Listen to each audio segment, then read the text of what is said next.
Hello guys, आज हम पढ़ेंगे chapter 8 how to organisms reproduce, class 10 CBSE science. Reproduction एक प्रोसेस है जिसमें living organism produce new individual similar to themself. अब हमारे जो रिप्रोडक्शन होते हैं वो दो टाइप्स के होते हैं, asexual reproduction and sexual reproduction. सबसे पहले एसेक्सुअल रिप्रोडक्शन में एक सिंगल पेरेंट इन्वॉल्व होता है जो कि न्यू इंडिविजुअल को राइज देता है। Gametes are not form, new individual identical होता है पेरेंट के। जहाँ पे रैपिड मल्टीप्लिकेशन होती है वहां पे ये प्रोसेस सबसे ज्यादा यूजफुल होता है। ये जर्नली लो ऑर्गेनिजम्स अडॉप्ट करते हैं। सेक्सुअल रिप्रोडक्शन में आपके दो individual, one male and one female, are needed to give the rise to new individual. Gametes form होते हैं। न्यू इंडिविजुअल जेनेटिकली सिमिलर होता है but not identical to parents. It is useful to generate more variation in species. ये higher organisms adopt करते हैं। अब modes of asexual reproduction में की तरफ बढ़ते हैं। सबसे पहले आपका आता है फिजन। फिजन में भी आपके दो तरीके के होते हैं, एक बाइनरी फिजन और एक मल्टीपल फिजन। जो फिजन में जो पेरेंट सेल होता है वो डिवाइड होता है डॉटर सेल में। बाइनरी फिजन में दो सेल्स फॉर्म होते हैं, जैसे कि आपका ये अमीबा में होता है। और मल्टीपल फिजन में आपके बहुत सारे सेल्स फॉर्म होते हैं, जैसे प्लाज्मोडियम। जो डायग्राम गिवन है, ये जो डायग्राम आपका गिवन है यहाँ पे, that is for binary fission in amoeba. Now moving to the fragmentation, यहाँ पे जो ऑर्गेनिज्म होता है वो आपका ब्रेकअप होता है स्मॉलर पीसेस में अपॉन मैचुरेशन। और ईच पीस आपका डेवलप हो जाता है न्यू इंडिविजुअल में। एग्जाम्पल आपका spirogyra. Moving to the regeneration, यहाँ पे जो ऑर्गेनिज्म होता है कि समहाउ वो कट और ब्रोक हो जाता है बहुत सारे पीसेस में। फिर एक ऑर्गेनिज्म आपका कंप्लीट करता है अपने आप को, हर एक पार्ट। जैसे आपका प्लानेरिया में होता है, हाइड्रा में होता है। तो ये आपका प्लानेरिया है और ये आपका हाइड्रा है। मूविंग टू द बर्डिंग, जो आपका बर्ड होता है वो आपका डेवलप होता है इनटू टाइनी इंडिविजुअल। फिर वो जब मैच्योरेशन पे अपनी प्रेग्नेंट बॉडी से डिटैच हो जाता है और न्यू इंडिविजुअल बन जाता है, जैसे कि हाइड्रा। अब हाइड्रा में हमने देखा यहाँ पे कि आपका रीजनरेशन भी हो रहा है और बर्डिंग भी हो रहा है। Next comes your vegetative propagation. बहुत सारे प्लांट्स होते हैं जो प्लांट्स हैं डेवलप हो जाते हैं फ्रॉम वेजिटेटिव पार्ट्स, जैसे कि roots, stem, leaves, artificial methods. सबसे पहले रूट्स में जैसे आपका स्वीट पोटैटो, स्टेम में आपका पोटैटो जिंजर, लीव्स में आपका बायोफिल्म, आर्टिफिशियल मेथड्स में आपका ग्राफ्टिंग है, कटिंग है, लेयरिंग है, जैसे मैंगो, रोज एंड जैस्मिन। फिर एक बहुत इंपॉर्टेंट आता है टिश्यू कल्चर। यहाँ पे जो न्यू प्लांट्स हैं वो आपके जो ग्रोइंग टिप होती है ना प्लांट की, उसको यूज करके होता है। जो ग्रोइंग सेल्स होता है उसको एक कल्चर मीडियम में रखा जाता है जो कि लीड करता है in the formation of callus. जो कैलस है देन वो ट्रांसफर होता है आपका हार्मोन मीडियम में, जो कि ग्रोथ और डिफरेंशिएशन कॉज करता है। जितने भी ऑर्नामेंटल प्लांट्स हैं, ऑर्चिड्स हैं, ये सब आपके टिश्यू कल्चर की वजह से होते हैं। अब इसके बेनिफिट्स क्या है? सबसे पहले ये आपका बनाना, रोज, जैस्मिन जैसे प्लांट्स को भी ग्रो कर सकता है जिनकी कैपेसिटी लॉस हो चुकी है सीड प्रोड्यूस करने की। ये जो न्यू प्लांट्स है वो जेनेटिकली सिमिलर होते हैं पेरेंट्स से। ये आपका सीडलेस फ्रूट्स को भी ग्रो कर सकता है। Moving to the part of the spore formation. Spores के आपके स्मॉल बल्ब लाइक स्ट्रक्चर्स हैं जो कि थिक वॉल से कवर्ड होते हैं। फेवरेबल कंडीशंस में ये जर्मिनेट करते हैं और न्यू ऑर्गेनिजम्स को प्रोड्यूस करते हैं, जैसे कि राइजोपस में। Moving to the sexual reproduction part now. When the reproduction take place with the fusion of male and female gametes, then it is sexual reproduction.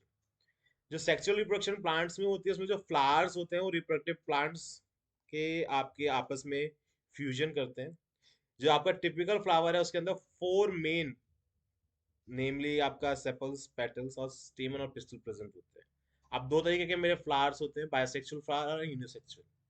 Bisexual flower में both male and female reproductive parts are present. Hibiscus, mustard. Unisexual में either male or female part reproductive part is present like papaya और watermelon. ये एक structure है आपका flower का। अब seed formation का किस तरीके से प्रोसेस होता है? जो पॉलन ग्रेन्स होते हैं वो प्रोड्यूस होते हैं एंथर के अंदर। फिर वो ट्रांसफर होंगे to the sigma of the same flower, जिसमें अगर हम ऐसे बोलते हैं तो सेल्फ पॉलिनेशन है, अगर दूसरे फ्लावर में जाएगा तो क्रॉस पॉलिनेशन है। अब दूसरे फ्लावर में जो एजेंट्स हैं वो एयर, वाटर या एनिमल्स के थ्रू ही जाएगा। जो पॉलन ग्रेन्स है वो जर्मिनेट करते हैं और फॉर्म करते हैं पॉलन ट्यूब्स, जिसके से जो स्टाइल आपका पास थ्रू होता है और रीच करता है ओव्यूल्स में जो प्रेजेंट होता है ओवरी में। यहाँ पे फ्यूजन होता है मेल और फीमेल गैमेट्स का, जिसको फर्टिलाइजेशन कहते हैं। जायगोट प्रोड्यूस होता है इनसाइड द ओवरी। तो जो जायगोट है वो डिवाइड होता है अपने आप, डिवाइड्स टू फॉर्म एम्ब्रियो। जो ओव्यूल डेवलप करता है थिक कोट और चेंज करता है इनटू सीड ग्रेजुअली। जो ओवरी है वो चेंज कर देता है फ्रूट को और other parts of the flower fall off. जो सीड है वो जर्मिनेट करता है to form a plant under suitable condition such as air and moisture. अब मैं रिप्रोडक्शन इन ह्यूमन बींग्स की बात करता हूं, तो ह्यूमंस आपका जो sexual mode of reproduction he use करते हैं, ये तो सभी को पता है।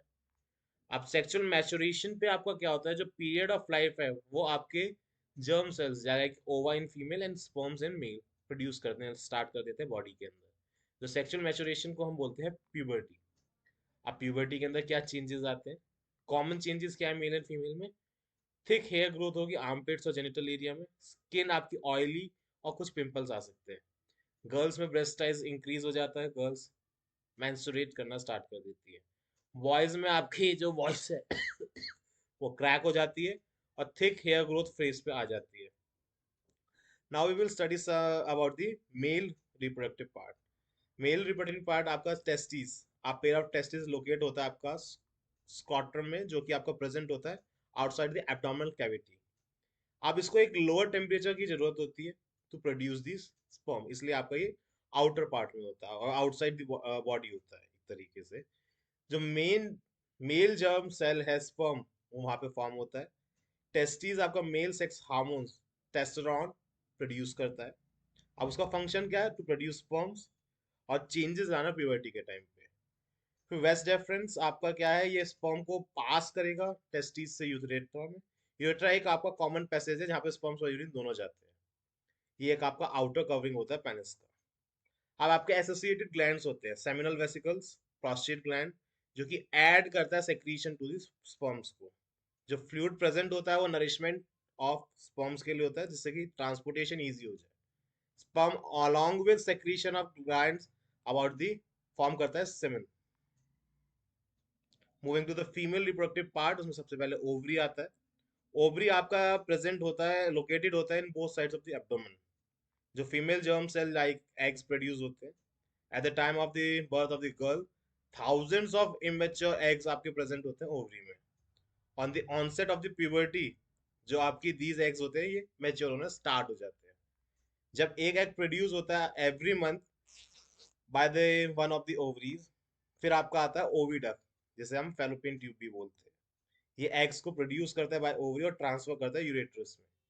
जो फर्टिलाइजेशन है फ्यूजन ऑफ गैमेट्स होता है वो यहीं पे होता है। फिर हमारा आता है यूरेट्रस। ये एक बैग लाइक स्ट्रक्चर होता है जहाँ पे डेवलपमेंट होता है बेबी का। यूरेट्रस ओपनिंग आपकी वेजिना के थ्रू कर्व इसमें जाती है। अब जब एग फर्टिलाइज होता है तो क्या होता है, तो एग सबसे पहले जो होगा वो जायगोट में फॉर्म होगा और आपका यूट्रस के अंदर प्लांट कर दिया जाएगा। ये जो डेवलपमेंट होता है वो एम्ब्रियो में चले जाता है, मतलब ये आपका जो जायगोट है यूट्रस में गया, वहां पे वो एम्ब्रियो में डेवलप हो गया। एम्ब्रियो को न्यूट्रिशन मिलता है from mother's blood with the help of special tissue called placenta. यहाँ पे जो आपको प्रोवाइड होता है लार्ज सरफेस, जहाँ पे आपका ग्लूकोज ऑक्सीजन और वेस्ट मटेरियल का एक्सचेंज होता है। जो टाइम पीरियड होता है जनरली आपका 9 मंथ्स का होता है। अब आपका एग्स अगर अगर आपका जो एग है वो फर्टिलाइज नहीं होगा तो क्या होगा, जो आपका यूट्रस है वो प्रिपेयर करेगा itself every month to receive fertilize egg. जो इनर लाइनिंग है यूट्रस की वो थिक और स्पॉन्जी हो जाती है to required to support the embryo. When fertilization नहीं होगा तो जो इनर लाइनिंग है उसकी जरूरत नहीं है, तो लाइनिंग ब्रेक होती है और वेजिना के थ्रू ब्लड और म्यूकस के साथ वो बाहर आती है। ये जनरली आपके 28 डेज बाद होना स्टार्ट हो जाता है, जिसे हम बोलते हैं मैंस्ट्रुएशन साइकिल। अब रिप्रोडक्टिव हेल्थ बहुत इंपॉर्टेंट है। तो जो रिप्रोडक्टिव हेल्थ है वो टोटल वेलबींग है in all aspects of reproduction, physical, emotional, social and behavioural. कुछ सेक्सुअली ट्रांसमिटेड डिजीजेस होते हैं जिसे हम बोलते हैं एसटीडीज। बहुत सारी डिजीज आपकी सेक्सुअली ट्रांसपोर्ट होती है, जैसे बैक्टीरिया से आपका और वायरल से। बहुत सारे वेज हैं हम इसको प्रिवेंट कर सकते हैं, जैसे कॉन्डम्स का यूज करके। फिर हमारा आता है कॉन्ट्रासेप्शन। हमें अवॉइड करनी है प्रेगनेंसी, तो हमें सबसे पहले ओवा को फर्टिलाइज होने नहीं देना। तो उसके लिए सबसे पहले हमारा आता है फिजिकल बैरियर। आप क्या कर सकते हैं to prevent the union of egg and sperm? आप कॉन्डम्स को यूज कर सकते हैं, सर्विकल कैप्स को यूज कर सकते हैं, डायफ्राम।